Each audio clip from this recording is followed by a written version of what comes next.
वळूयात पुढच्या बातमीकडे। शिवप्रतिष्ठानचे संस्थापक संभाजी भिडे यांच्यावर श्वानाचा हल्ला झाल्याचं खरं तर माहिती समोर येते। शासकीय रुग्णालयात संभाजी भिडे यांच्यावर उपचार सुरू आहेत। सांगली शहरातील माळी गल्ली येथील घटना असून रात्री 11च्या सुमारास घरी परतत असताना त्यांच्यावर श्वानाने हल्ला केला।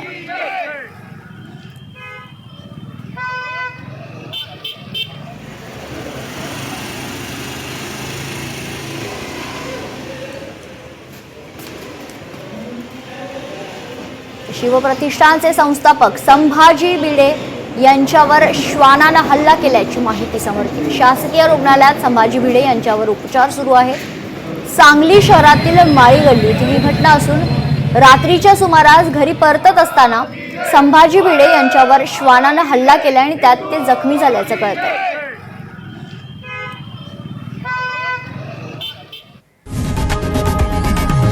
लोकशाही मराठी ऐका, पहा, जागरूक रहा।